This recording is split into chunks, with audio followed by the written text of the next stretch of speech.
Good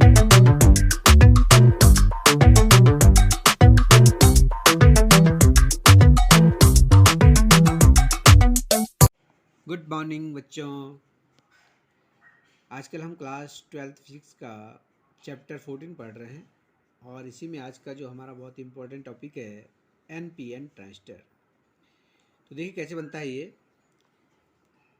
जब दो N type अर्धचालकों के ब्लॉक के बीच में एक पतली परत पी अर्धचालक की किसी विशेष विधि के द्वारा जोड़ दी जाती है या समायोजित की जाती है तो ये हमारा बन जाता है एनपीएन ट्रांजिस्टर। ठीक है। और इस चित्र में आप देख रहे हैं, परिपथ में देख रहे हैं, यहाँ पर हमने इसको परिपथ के द्वारा जोड़ रखा है। हमारे एन टाइप जो ब्लॉक है अर्धचालक है, इसमें इलेक्ट्रॉन की अधिकता होती है और जो हमारे पास पी टाइप अर्धचालक है इसमें होल्स अधिक होते हैं। तो चित्र में जो है यहाँ पर एनपीएन ट्रांजिस्टर जो है आप देख ही रहे हैं।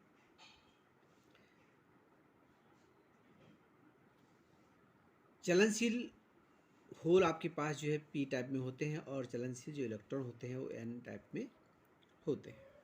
ठीक है।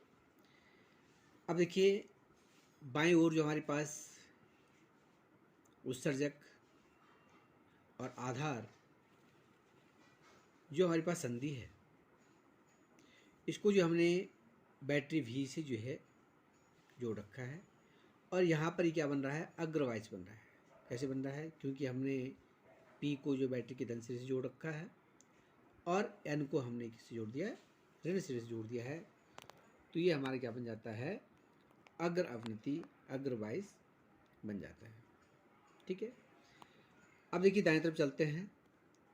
इसमें देखिए जो हमारा पी ब्लॉक है, पी अर्धचालक है, उसको हमने निगेटिव से जोड़ दिया है और एन जो अर्धचालक हमारे पास है उसको हमने धन से जोड़ दिया है। तो ये हमारा बन गया है उत्क्रम अविनत, क्योंकि हम जानते हैं कि जब पी अर्धचालक को बैटरी के ऋण सिरे से और एन अर्धचालक को बैटरी के धन सिरे से जोड़ते हैं तो ये हमारा क्या बन जाता है, उत्क्रम 22 बन जाता है और हमने इसको जो है बैटरी बीसी के द्वारा जो है जोड़ दिया है। तो यहाँ पे लिखेंगे हम चित्र के बारे में और इसकी परिभाषा लिखेंगे। जब दो एन प्रकार के अर्धचालक को के मध्य एक पतली परत पी टाइप अर्धचालक की समायोजित की जाती है तो यह एनपीएन ट्रांजिस्टर बनता है। चित्र में एक एनपीएन ट्रांजिस्टर का परिपथ दिखाया गया है। एनपीएन ट्रांजिस्टर में दोनों एन क्षेत्रों में चलनशील इलेक्ट्रॉन होते हैं, जबकि बीच के पतले पी क्षेत्र में चलनशील होल होते हैं। बाईं ओर के उत्सर्जक आधार संधि को बैटरी भी ई द्वारा थोड़ा सा अग्रवाइज दिया जाता है, जबकि दाएं ओर की आधार संग्राहक संधि को बैटरी वीसी के द्वारा बड़ा उत्क्रम 22 दिया जाता है। ठीक है। अब इसकी हमने यहाँ पर कार्यविधि पढ़नी है। जब ये यहाँ पर अग्रवाइज होता है, ठीक है, तो अग्रवाइज होने के कारण उत्सर्जक से इलेक्ट्रॉन आधार की ओर चलते हैं। क्योंकि आधार बहुत पतला है अतः इसमें से प्रवेश करने वाले अधिकतर इलेक्ट्रॉन कहाँ पहुँच जाएंगे, संग्राहक तक पहुँच जाएंगे। ठीक है। कुछ ही इलेक्ट्रॉन क्या होते हैं, पी जो क्षेत्र है यहाँ पर होलों से मिल जाते हैं और संयोग कर लेते हैं और जैसे ही कोई इलेक्ट्रॉन होल से मिलता है, होल से संयोग करता है, वैसे ही बैटरी भी के ऋण सिरे से एक इलेक्ट्रॉन कहाँ प्रवेश करता है, एन क्षेत्र में प्रवेश करता है। ठीक है। ठीक इसी क्षण बैटरी भी का धन सिरा आधार से एक इलेक्ट्रॉन ग्रहण करता है, प्राप्त करता है, और इससे क्या होगा, आधार में एक होल उत्पन्न हो जाता है। इलेक्ट्रॉन यहाँ से जो है यहाँ आएगा तो इलेक्ट्रॉन का स्थान खाली होगा, जैसे हमने PnP 84 में पढ़ा था, वे खाली हो जाता है और यहाँ पर क्या बन जाता है, एक होल बन जाता है, ठीक है, जो कि NCD की ओर चलना प्रारंभ करता है, ठीक है। इससे आधार में एक होल उत्पन्न हो जाता है तथा संयोग के कारण नष्ट हुए जो यहाँ पर जो होल है उसकी जो क्षतिपूर्ति हो जाती है। इस प्रकार आधार और उत्सर्जक परिपथ पे जो है धारा बहने लगती है। तो ये फर्स्ट पोर्शन होता है इस पे, ठीक है। तो इसको हम इस प्रकार से लिखेंगे,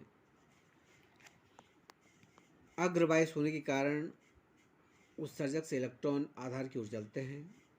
चूँकि आधार बहुत पतला है अतः इस पर प्रवेश करने वाले अधिकतर इलेक्ट्रॉन इसे पार करके संग्राहक तक पहुँच जाते हैं। कुछ ही इलेक्ट्रॉन आधार में उपस्थित होल से संयोग करते हैं। जैसे ही कोई इलेक्ट्रॉन किसी होल से संयोग करता है वैसे ही बैटरी VE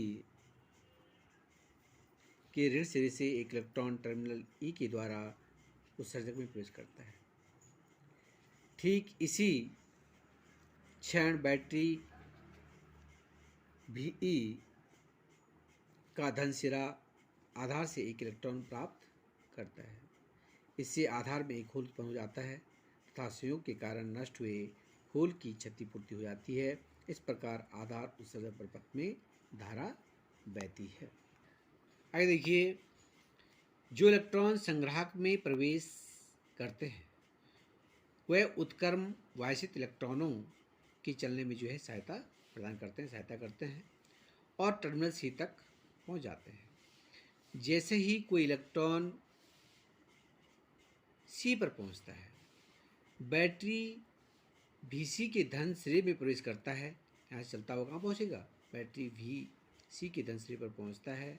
वैसे ही बैटरी VE के ऋण सिरे से एक इलेक्ट्रॉन E में प्रवेश करता है, ठीक है, उत्सर्जन में प्रवेश करता है और इस कारण से संग्राहक उत्सर्जक परिपथ में जो है धारा बहने लगती है, ठीक।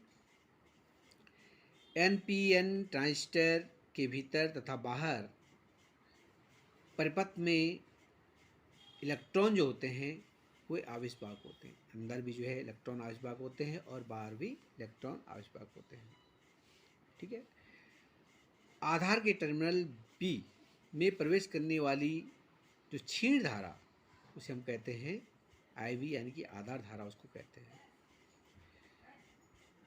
संग्राहक टर्मिनल में जो है जो प्रवेश करने वाली धारा होती है उसे IC अथवा जो है क्या कहेंगे हम, संग्राहक धारा कहते हैं। और ये दोनों धाराएं मिलकर उत्सर्जक टर्मिनल से क्या होती हैं, बाहर निकलती है, ठीक है। तो इसे हम कहते हैं उत्सर्जक धारा, ठीक है, I उत्सर्जक धारा इसको कहा जाता है। और इसका जो मान होता है इन दोनों धाराओं के योग के बराबर होता है। जो आपके पास जो धारा IB में प्राप्त हो रही है, यानी कि बेस धारा, आधार धारा जो प्राप्त होती है वो बहुत कम होती है, उसको जो माइक्रो एम्पेयर की कोटि की होती है, जबकि I और IC जो होती हैं वो मिली एम्पेयर में होती हैं, ठीक। तो इसके बाद हम इसको आगे लिख लेंगे। जो इलेक्ट्रॉन संग्राहक में प्रवेश करते हैं वह उत्क्रम वांछित इलेक्ट्रॉनों के चलने में सहायक होते हैं और टर्मिनल C पर पहुंच जाते हैं। जैसे ही कोई इलेक्ट्रॉन VC के धन सिरे में प्रवेश करता है वैसे ही बैटरी VE के ऋण सिरे से एक इलेक्ट्रॉन उत्सर्जक में प्रवेश करता है और संग्राहक उत्सर्जक परिपथ में धारा बहने लगती है। NPN ट्रांजिस्टर के भीतर तथा बाहर परिपथ में इलेक्ट्रॉन आवेशवाहक होते हैं। आधार के टर्मिनल B में प्रवेश करने वाली धारा, क्षीण धारा जो होती है उसे आधार धारा कहते हैं तथा संग्राहक टर्मिनल में प्रवेश करने वाली बड़ी धारा संग्राहक धारा है। ये दोनों धाराएं मिलकर उत्सर्जक टर्मिनल से निकलती हैं, जिसे उत्सर्जक धारा कहते हैं। तो I बराबर होता है IB प्लस IC। IB का मान माइक्रो एम्पीयर की कोटि का होता है, जबकि I तथा IC का मान मिली एम्पीयर की कोटि का होता है। और देखिए यहाँ पर इसका जो परिपथ है इस प्रकार से भी हम बनाते हैं, ठीक है। तो यहाँ पर भी आपने 2 पॉइंट याद रखने हैं, जो 2-3 पॉइंट हैं जिनके कारण पूरा परिपथ यहाँ पर जो है धारा बह रही है, ठीक है।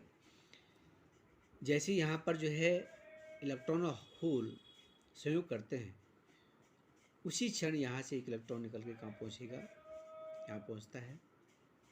और जो आपके पास आधार है, यहाँ से एक इलेक्ट्रॉन जो है कहाँ आता है, बैटरी के धन सिरे पर आता है, भी बैटरी के धन सिरे पर आता है।